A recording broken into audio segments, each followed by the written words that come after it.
Touchdown, Chargers!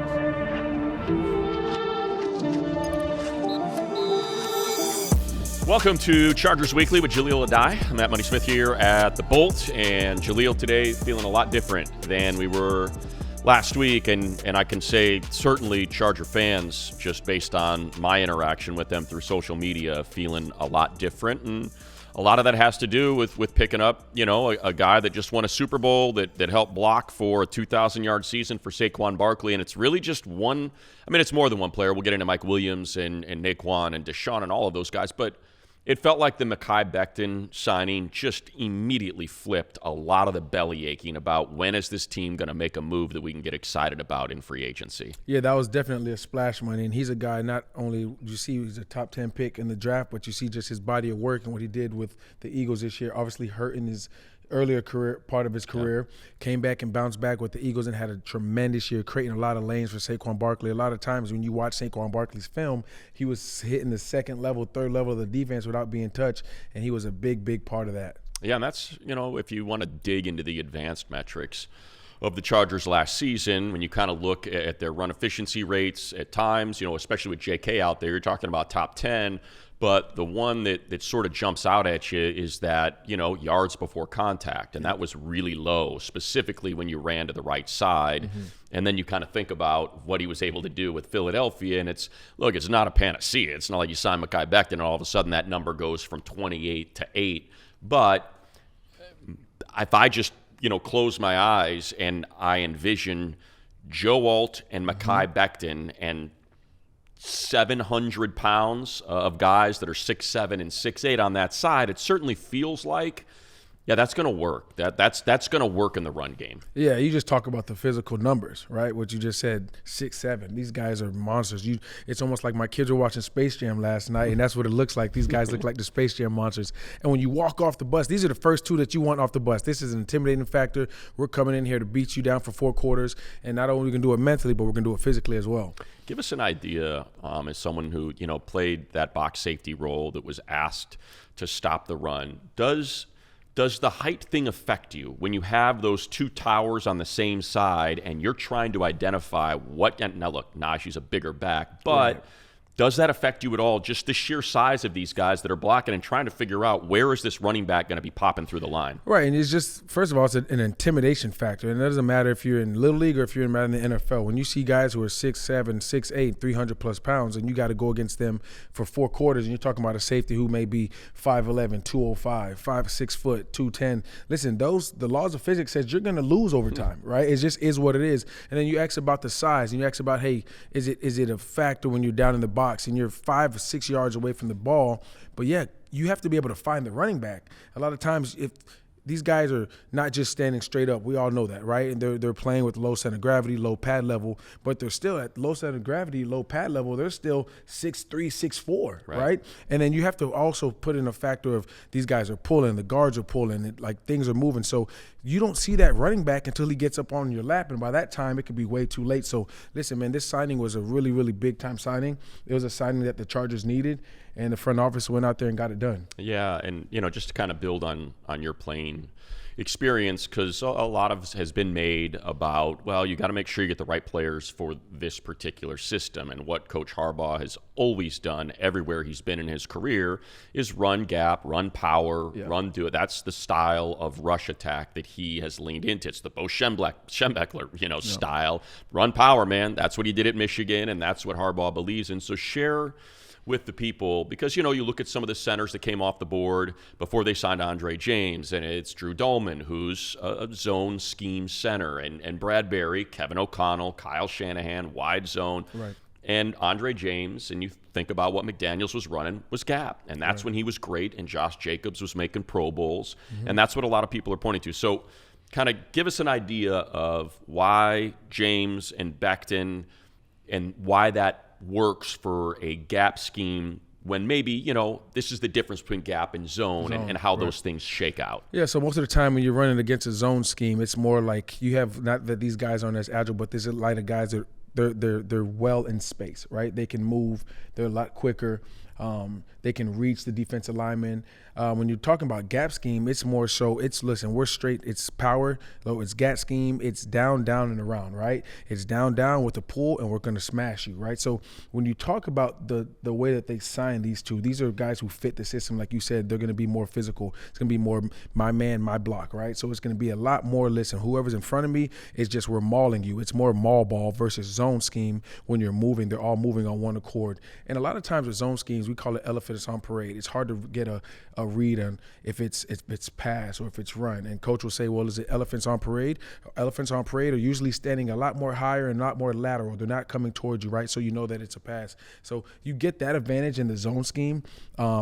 With the power scheme and the gap scheme and, what Jim Harbaugh likes to run, you don't get that much elephant on parade look because it's either, look, they're firing off the ball or they're coming off the ball, right? And it's not about, we're not trying to trick you. We're not trying to be fancy. We're saying, listen, we're playing gap scheme. We're going to run power. We're going to run zone. We're going to run stretch right down their throat. And you know that it's coming, but can you defeat it? Can you beat it? Our 6'7", our 6'8" guys, 3+ pounds on your defensive linemen and your linebackers and your smaller safeties in the box. Can you beat it? And we're going to see if you can do it. And I think, so much of the signings come into what fits what we do. Yep. Do we feel like we can coach this player up better than maybe he was coached up somewhere else? Look to the Eagles and Stoutland last year, who's widely regarded as one of, if not the best offensive line coach in the league. Mekhi Becton has a disappointing first 4 years in the league.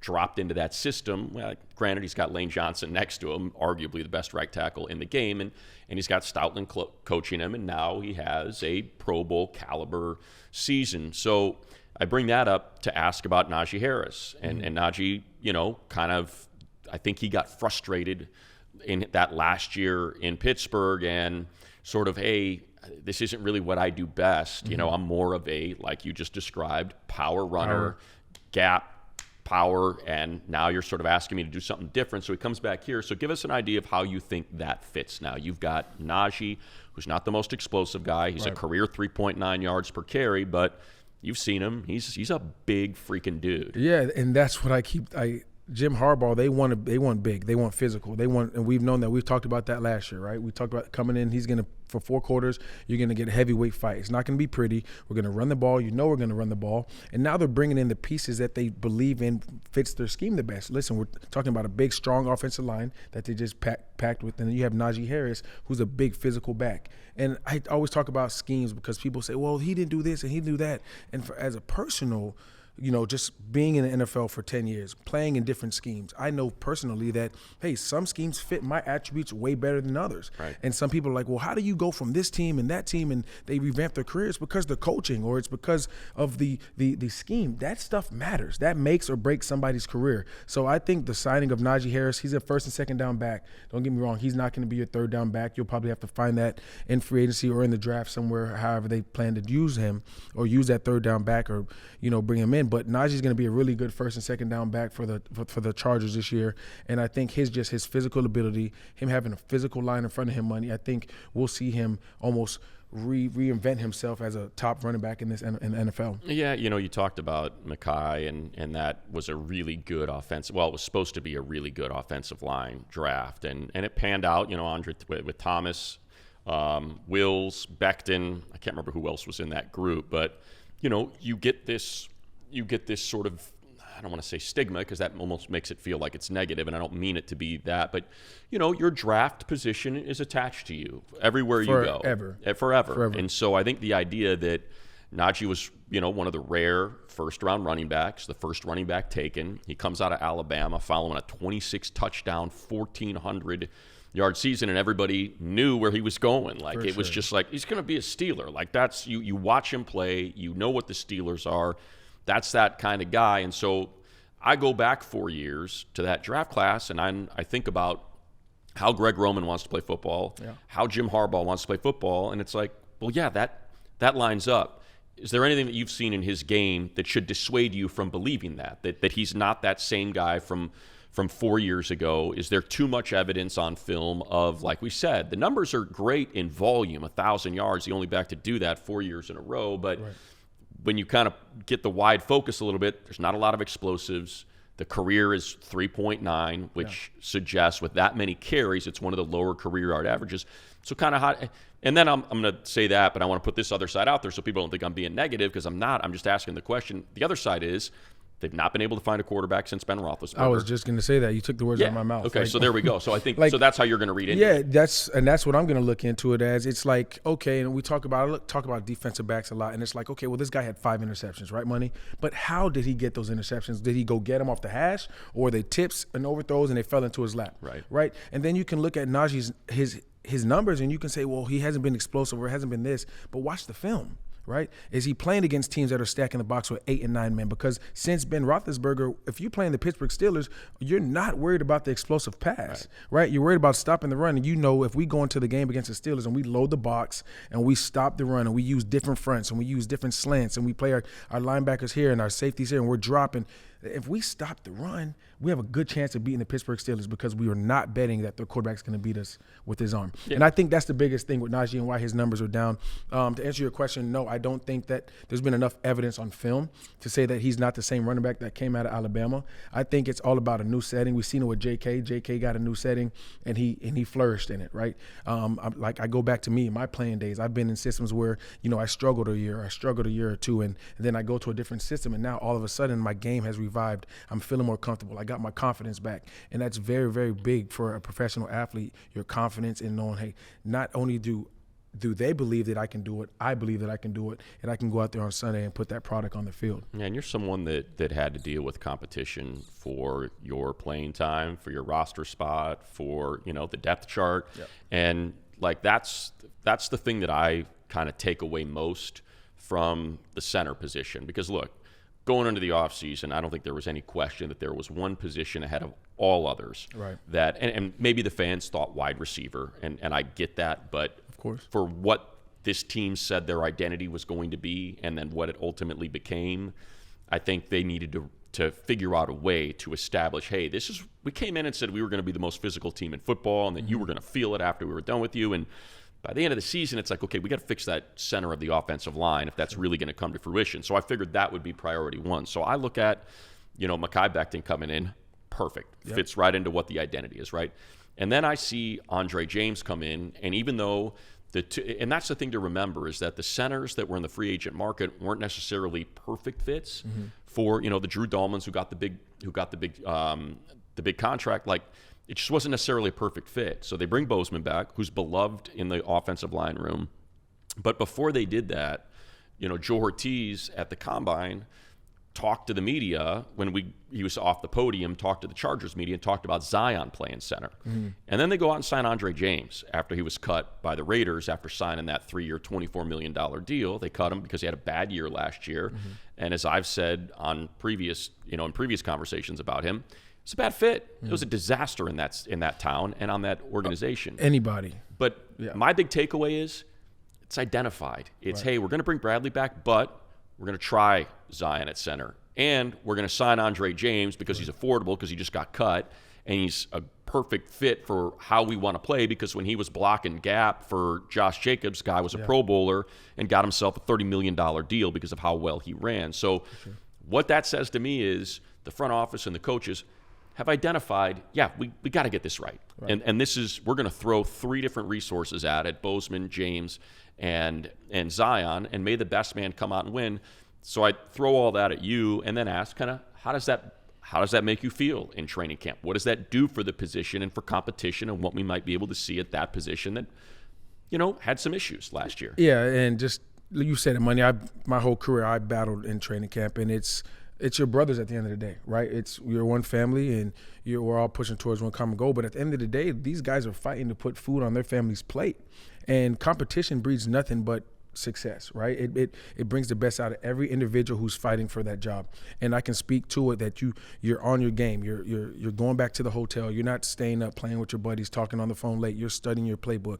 You're making sure you're watching your film. You're saying, listen, because one little slip up, and if this guy has 2 more practices that are better than me, that alone bumps him up on the depth chart, right? That alone puts him in favor in the front office's eyes that he's having a better camp than me. So your margin of error is very slim. So when you bring in guys from the free agency, pool from outside in, and you say, listen, we're going to be very transparent, and we're going to tell you that this position is up for grabs. Listen, it's not only do the players respect you, right? They know that they have a fair shot of playing, so they're giving giving their all, and then they say, look, this competition is going to make me a better player, and if I'm a better player because of it and I don't start, I still came out of the situation better than I came in it. So I think competition, man, friendly competition is the best. I think it drives a organization and a program upward, and it's all for the better. Yeah, and in the case of Trey, I don't know how this affects him moving forward, but to me, it's unless you need that money, if something pops and becomes available and you have to make it available so you can go get this player and you can sign this player and, whatever that may be. If it's, again, post-draft, player falls into the lap of a team and now they feel like, okay, this vet's expendable, post-June 1 cut, and we can go. Right. And now you want to go out and get that player at a position of need, let's say, pass-catching tight end or something like that, then I can see the Trey situation maybe changing. But for now, it's a big number for a backup at $9 million, but Trey can play right tackle. Yeah. Trey can play guard. Trey's great in the room. Everybody likes him. Yep. He's one of the most beloved players on the team. Like, for people that are just like, oh, well, I can't wait to get that $6.25 million in my pocket. Well, they don't need it. Like, they don't need it right now. And to me, when you have an injury history with Mekhi Becton, when you have and their pass rate, their pass protection grades were very, very similar. Run blocking was way different. That's the difference. Mekhi and Trey, I mean, that's like the separation. But pass blocking, they were pretty much dead even. I think that's just someone you keep around. Like, it doesn't make sense to just, to put it in perspective and not to maybe alienate a portion of the audience, what's happening in society today. The idea that you're cutting things just to cut them doesn't always make sense. You want to hear why are we cutting these jobs? How are we saving this money? And that's the thing with Trey. It's like, okay, well, why would you release him? Because he's still a very valuable piece of that room. Yeah, he's a very, very valuable piece of that room. I played with Trey, awesome guy, right? And he's a utility guy. He can play a lot of different positions, and that holds a lot of weight. And not only weight, that holds a lot of volume, because we all know that this is 100% injury rate sport, especially with the offensive line and the physicality that it takes to be an offensive lineman. And one guy going down and then having to shuffle everybody can throw off the chemistry of offensive line. One guy going down and being able to plug Trey in, who's a veteran, who's been there, who's been at war with these guys, and he can perform like nothing happened. Listen, that goes a long way, and that's the difference between wins and losses. Yeah, so I wish it were done already. I wish we were reporting on a Slater extension. It hasn't happened yet, but I would be absolutely floored if it didn't get done. So I'm going to assume that's going to happen. And that, now today on, March 20th, Slater, Zion, James / Bozeman. I think James maybe has the lead going in. Becton and Alt. You feel pretty good about that. Feel really good. Yeah, that left side, you're really talking good. about 5 yards per carry when they ran to the left. So now you've got that right side that mirrors that left side. Exactly. And again, James, who played really well in a couple previous seasons blocking for Josh Jacobs in Las Vegas, feel pretty good about that. So, and what that then does, of course, is at 22, and it's so hard to project the remainder of the draft. I'm just talking about the first round. You don't feel like, hey, we've got the number 2 guard on the board or the number 1 center. We've got to take him here because we don't have an answer at that position. That's what that does is, hey, if Gray Zabel's there, great. And you feel like, let's just grab him. We believe in offensive line. So be it, but you don't feel like I have to. And that's what those 2 signings in James and Becton suggest to me is you don't have to grab Tyler Booker at guard. You don't have who improved his 10 time at his pro day because the one at the combine was ridiculous. So happy for him that he was able to do that. And you don't feel that need. And so that's something that helps. All right, second thing we got to get to. Wait, Jahleel. so money. Yeah. So with that being said, just a quick pick.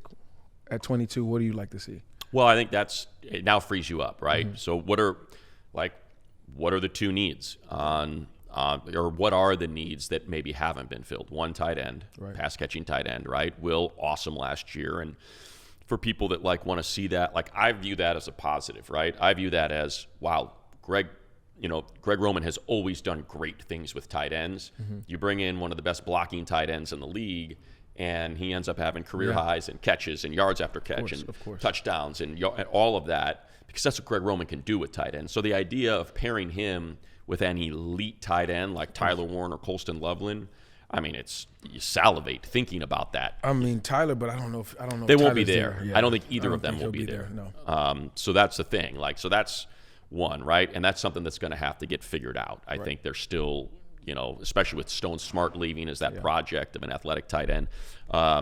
Two, I think wide receiver. Yes, and I say that just because Mike's on a 1-year deal. I do want to get to you with Mike, so I'll just, as we kind of do this exercise though. So Mike's on a 1-year deal, and I think, Q's going into year 3, and, you're talking about year 4 after this year, and then you have to start thinking about picking up a 5th-year option, and don't forget the 5th-year option's top 5 average salaries at the position. Wide receivers make a lot of money, so that's a huge decision to make on Q. Yes. So that's where wide receiver, I think, comes into play. And then you're talking about Egbuka, Golden, and T-Mac and Tet McMillan, those 3 guys. I would guess that one of them will be there. For sure. So I think that comes into play. And then for me, I think you look at the way they attack defensive line, and it wasn't Milton Williams, but it was, it was very similar to what they did last year with Puna and Tier.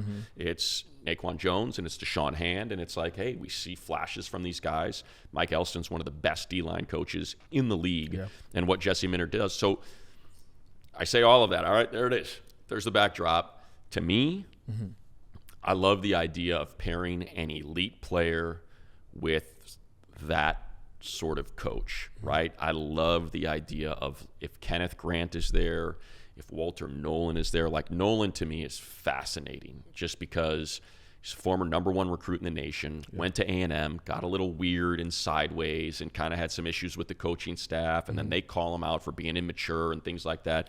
But he goes to Ole Miss and becomes one of the best defenders in the SEC and is crushing SEC O-linemen, and he's just a freak, man. He is a freak of nature. And so I kind of view a guy that's that young, that's that raw, but has that kind of ceiling. That ceiling upside. With Jesse Minter and Mike Elston. I'm like, sure. You could end up turning this guy into like a top 3, top 5 player in the draft kind of thing. So I kind of lean a little bit toward the defensive tackle side of things. But, your thoughts. I mean, I can't disagree with you. I mean, you laid it out there for everybody, but you obviously in free agency, last week we were talking about wide receiver. Right. But I think the Mike Williams pickup, it softens that blow. Yes. Right? It softens that blow. I truly think it softens that blow. Running back will not be a need at 22. With Najee, you don't do that, right? When you bring a guy in like Najee Harrison, you don't do that at 22. I'm looking at the defensive line side as well. If not defensive line, I'm thinking tight end. We've talked tight end for a while now, and don't take nothing away from Will. Will had a really good year last year, but I'm talking a tight end that defenses have to game plan for, right? Because we all know that a tight end is a quarterback's best friend, and if those guys are being covered on the outside, if they're getting coverage rolled to them, if Vlad's going to gains double team this year, you need a guy that can win his one-on-one versus a strong safety who technically is not the best cover guy in the secondary, right? So I'm thinking elite pass catching tight end, and then I'm agreeing with you going interior defensive line to push that pocket. Yeah, I'm glad you mentioned that, because it's sort of a counter to where I was, and it gives me an opportunity to illustrate this, and that is that and you have to do the exercise that they did last year, right? Which is, and we've talked about this repeatedly, if you don't draft Joe Alt at 5, right, and you draft Malik Neighbors at 5, the offensive tackle that you're getting at 34 where you drafted Ladd McConkey is nowhere near the level of Joe Alt and nowhere near the level of Ladd McConkey. It was a deep wide receiver draft, right? We knew that last year going in. It's like, Malik and Rome Odunze and Marvin Harrison Jr. are seen as this sort of triumvirate that's here, and everything else is down here. You take a giant step back, and clearly that wasn't the case. Everybody felt like, I don't know, Brian Thomas Jr. is pretty freaking good, and Ladd McConkey is pretty freaking good. So that's the exercise I think you have to do. Let's just say, for whatever reason, that Colston Loveland and Walter Nolan and Kenneth Grant or Harmon are all there, then I think you do that. Well, if we don't take Loveland here, like, there's a pretty good drop-off good value down there between that and tight end. If you don't take Walter Nolan here or Kenneth Grant here, there's a lot of D tackles, and Right. you're going to be able to get a very good one at 55. So I think if that's how it plays out, Right. if somehow Colston Loveland makes it to them at 22, that ultimately you would do be that. the pick. Yep. That would be my guess. So let's get into Mike and Big Mike coming back. Former teammate of yours, just your initial thoughts and how he fits in now, because I would assume it's going to be Mike X, QZ and Ladd in the slot. Yeah, that's it. That's day one, right? When you look at it right now, that's exactly what it's going to be. And former teammate of Mike, great guy. First of all, locker room guy, works his tail off. And we all know what kind of guy he is with the 50-50 ball, 70-30 ball, Yeah. right? We all know just watching Mike over his career in the NFL, he puts his body on the line. It's something that you really love about his game.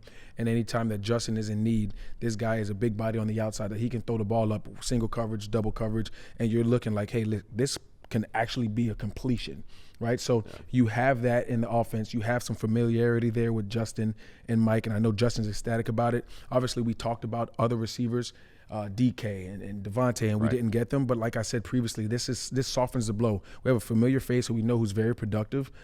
He can take the top off the defense as well. A jump ball guy. He can catch the intermediate passes. He can run the whole route tree. Keenan-wise, not so, but he can get it done if you needed to get done. I think it was a really, really good pickup, and there was no jersey swap needed to be done. Yeah, right. Bring him on home. The thing with Mike to remember, did you ever have a big knee injury in your career? No, Okay. I didn't. So you're talking about a position where explosiveness is imperative, and a guy that was 29 years old when he blew out his ACL in week 3 in 2023. So as you point to last year and kind of I think about 2022 and what a great season that was, the start that he was off to in 2023 before the knee injury. Yep. And it's sort of easy, I think, to push 2024 aside, but kind of for you to share with people, someone who played a position where explosiveness is important, defensive back, as you get to that age 30 year and sort of you've had a couple, nicks and bruises and sort of how you feel out there, what do you think should we expect to see the same Mike Williams of 2022 when you're talking 1,000+ yards and double-digit touchdowns? Or what do you think's there after pretty much taking all of last year to try to get right following that injury? I think we do. I think Mike's a freak, man. I think he's still one of one in the NFL when you talk about a guy who can go up there and make those big-time catches in tough coverage. Just being a former athlete and playing the game, listen, once you get to 30, your body just feels different. You got to have a warm-up. You got to have a warm-up regimen. There's a certain regimen I did every practice, before every game, before I even started running, right? Just to get my body flowing, just to get my muscles firing. And the thing about with Mike, he got hurt week 3 of that season. And if you know an ACL takes typically fast is 8 to 9 months, typically 9 to 11, 9 to 12 months, right? And then even when you get back talking to guys who have played with the ACL, it's not really, you're not comfortable with it. It's almost like you have to gain that confidence back. And I even remember listening to Aaron Rodgers talk, and he mentioned Mike Williams. He was just saying, hey, Mike is still getting, comfortable with his knee. He's still, figuring out how to, plant, cut, and it takes time, right? It's like when I broke my collarbone in 2016, and I had a plate and screws put in it. I missed 8 games, but I came back and I had to hit the sled. I had to hit the bag to get that confidence, knowing that I can go into the game and still use this shoulder. I think Mike's issue was more so that he didn't really, really fully recover. And at the position that he plays, when he's stopping, he's going, he's cutting at such a high speed, high level, and he's a big body guy. I think he was playing probably 75, 80% out there. And I think he'll be back to 100. I think the Chargers know he'll be back to 100, and you'll still get that same explosive Mike. That's my opinion. Yeah, and I think also you mentioned Aaron Rodgers. I don't know if you noticed, I had a little bit of a gag reflex when you did. But, sorry to bother you. But I think it's also, you think about the crap that Aaron put on him for the whole red line thing. And then, that was ridiculous. And then you think about, it seemed to be fine with Justin Herbert. Exactly. It didn't seem to be an issue of him straying off a route and not being able to go up and get a very well-thrown 50-50 ball with Justin Herbert. How far does that go, do you think? Just the fact that you drop Mike in. It's a new offense, new offensive coordinator, new terminology. But outside of that, it's the same guy who threw you all those 50-50 balls that you won over and over again. I think that's the splash. I think that's why they went and made that splash. I truly do. It's somebody that they said, listen, Justin, you're very familiar with him. right? You know his game. He knows you. He knows if you're in trouble and you guys make eye contact, he knows you're going to him with the ball. And time again in Mike's career, he wins. He'll land on his neck. He'll land on his back. He'll land on his butt. He's coming up with the ball, and he's going to get up. He's going to give you the first down symbol, and it's going to be on moving the chains, right? Yeah. We've seen it for time again after being a Charger fan, being a player. Mike's really reliable. And like you said, it doesn't matter about too much scheme because Mike will fit in any scheme, right? He's a big receiver. He can catch. He's fast. But it's more so that down the red line, like you explained, 50-50 ball, we need a big play. We're going to you, Mike. Everybody in the stadium knows that we're going to you, and you're going to come down with the ball. I think that was a really, really good pickup, not only for the organization, but for just Justin Herbert. We talked about like a security blanket in a tight end. Mike Williams is Justin Herbert's security blanket. Yeah, just kind of going back to what you asked about the first pick, right, at 22. So DJ posted his new mock, his updated mock, and he had Ted McMillan, at 22, sliding. And, he ran a 4.53, depending on who you ask. I think at his pro day, some had it at like a 4.48, some had it at like, I think a 4.59 or something. But I think the scouts sort of agreed on a 4.53. And he's a big dude. He's 6'4", he's 220. He's a local kid. I watched him play high school football at Servite, a team that was getting punked by Bosco and Mater Dei year in and year out until he and Fafita got there as like that little group of friends. There were 5 of them that went there together. And next thing you know, Servite's trading blows with Mater Dei, with St. John Bosco. So I just think, so that's level 1. Right. Level 2 is he goes to Arizona. University of Arizona had been a punching bag of a program. Even when they hired Jed Fish, they're like, this is like a best friend of the president of the university. What a terrible hire. And what happens? Fafita and T-Mac go there, and they light it up. Yeah. And he is trading blows with the best receivers in the Pac-12, and he makes Arizona relevant, and they're taking down Titans in the Pac-12. Yeah. To me, there's something to that. Like, there's just, here's a guy that didn't take the easy path, that didn't go to Mater Dei or Bosco, that didn't go to SC or one of the SEC schools when they all recruited him. He went with his best friend to Arizona to do a quarterback wide receiver combo, and they made it work. It didn't hit the transfer portal. Yeah, no transfer portal. So, like, to me, that's worth something, number 1. And 2, the idea that what's he do? Yeah. He wins 50-50 balls. Yeah. He's really good. So I kind of lay that out to ask you, how much value is there in drafting that guy and having Mike Williams in the organization as someone that he can now sort of follow around and see how he does it and how he can sort of mirror the career and the skill set that Mike Williams has? Yeah, they're very similar, Matt, like you said, but it's almost more so too, does the front office see him as a value to bring him in at 22, let him learn from Mike, similar type of player, similar type of body, or do you go get somebody that, different from Mike? Because, we have Mike right now, and right. We do know he's a 1 year, but is there more value going elsewhere, right? So it's all up to what the front office thinks. It's all up to what the front office wants to do. I've watched T-Mac play, really, really, really big-time guy, right? Big-time wide receiver. Yeah. At 22, I would Mike not – Evans-esque. Yes, I would not be against it. It's just more so what they see as in value, right, for this year's draft and what they have already at receiver. Right now, there's a big receiver room besides Ladd, right? You have Q, who's a big-time, big body, right? You have Mike, who's a big body, and then you have Ladd. I don't know if they go big body again. That's the only thing. Right. Yeah, I guess, look, we've talked about it, right? The idea of a starting 5 of a basketball team is what you want your wide receiver room to look like. Yeah.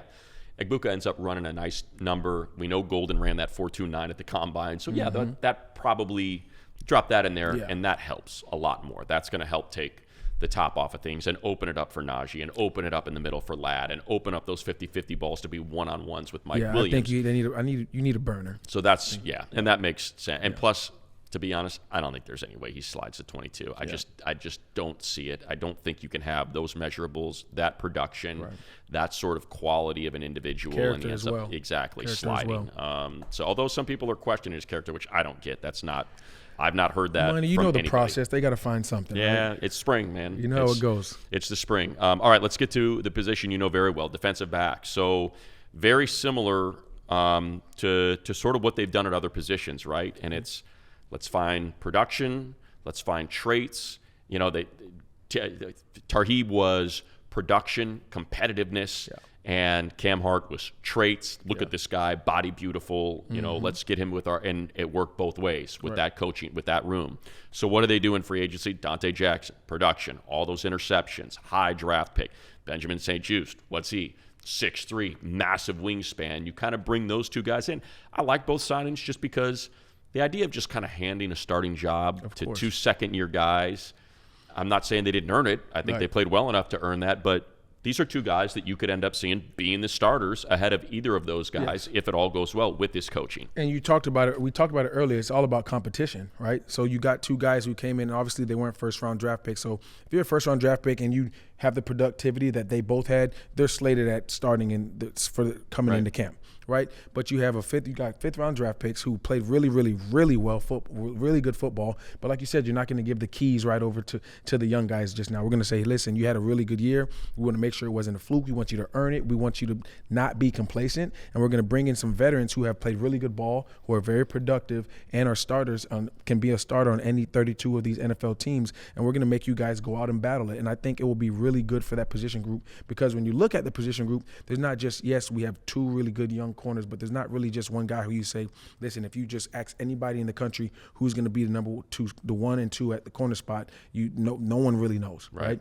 Do we know that we have some upside in those young guys? Absolutely, we do, right? But I think bringing in these veterans, also you're bringing in depth, you're bringing in competition, and that just breeds winners, and that brings better for the group. So I think it's a really good pickup. Yeah, and I think in the case of the Chargers is, this is one of the better coaching staffs in the league. And so and I'm not saying that it's a front office that doesn't trust their coaches, but when, you go out and sign Carlton Davis, or when you go out and sign DJ Reed, and you are getting a high level player that's coming in. I think when you look at that defensive back room and you see Coach Klink and you see Jesse Minter, you're like, I know what these guys can do with corners, and I know what they did at Michigan, and how, you look at Will Johnson, he's going to be a top 20 pick in the draft, and what they did in developing him, what they did in developing Sainristil, they know what they're doing with corners. And so you can do this. You can save money by giving traits or production to that particular coaching staff, trusting that they're gonna maximize this, and it's gonna be as valuable as maybe paying double or triple, and it'll be spread out. It'll be spread out, and like I said, it brings depth. Right, which is very, very, very big with the 17-week season.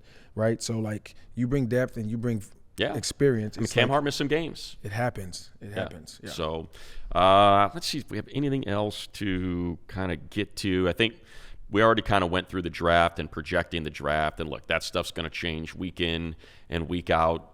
Are there any other moves out there? I think they've been, the whole Mark Andrews thing was a rumor about them trading for Mark Andrews, and they picked up his roster bonus this past Monday for $4 million. So that looks like that's out.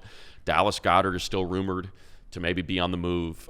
As I said, you might see somebody drop out based on, if a team drafts Colston Loveland high, or he slides, or Tyler Warren slides a little bit. You might have another team that makes a tight end available. As of right now, with the money they have left, I think what you're probably looking at, based on who's available, is a trade for a tight end, the Slater extension, and then continuing to just kind of take advantage of the market that's out there. I know a lot of people are asking about Keenan and JK, and I don't know if we addressed this last week or not. To me, if you're giving Najee Harris $5 million with $4.5 million in incentives, I think there's an understanding there that you're the lead back. Of course. We may draft somebody that's going to come in and spell to make sure you don't, you've got a lot of carries on your resume, man. Let's make sure we keep you fresh all year for the postseason. But and I could see them take, if Omari and Hampton slips to 22, I could see that being the pick. Of course, because he's a future. But I think in terms of bringing back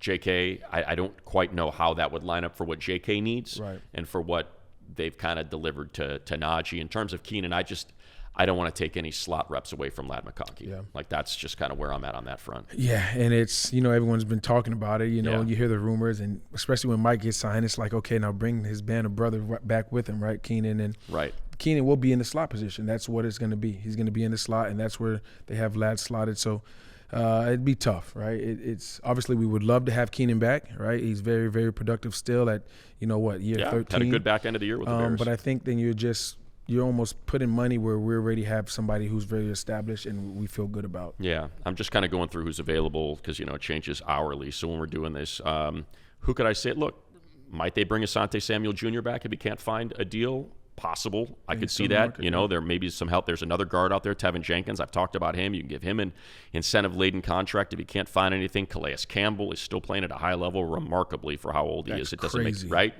That does not make any sense. No. You got, I don't think that's really a fit there. Matt Judon, an edge could be something that's interesting. You think about when they got Bud Dupree.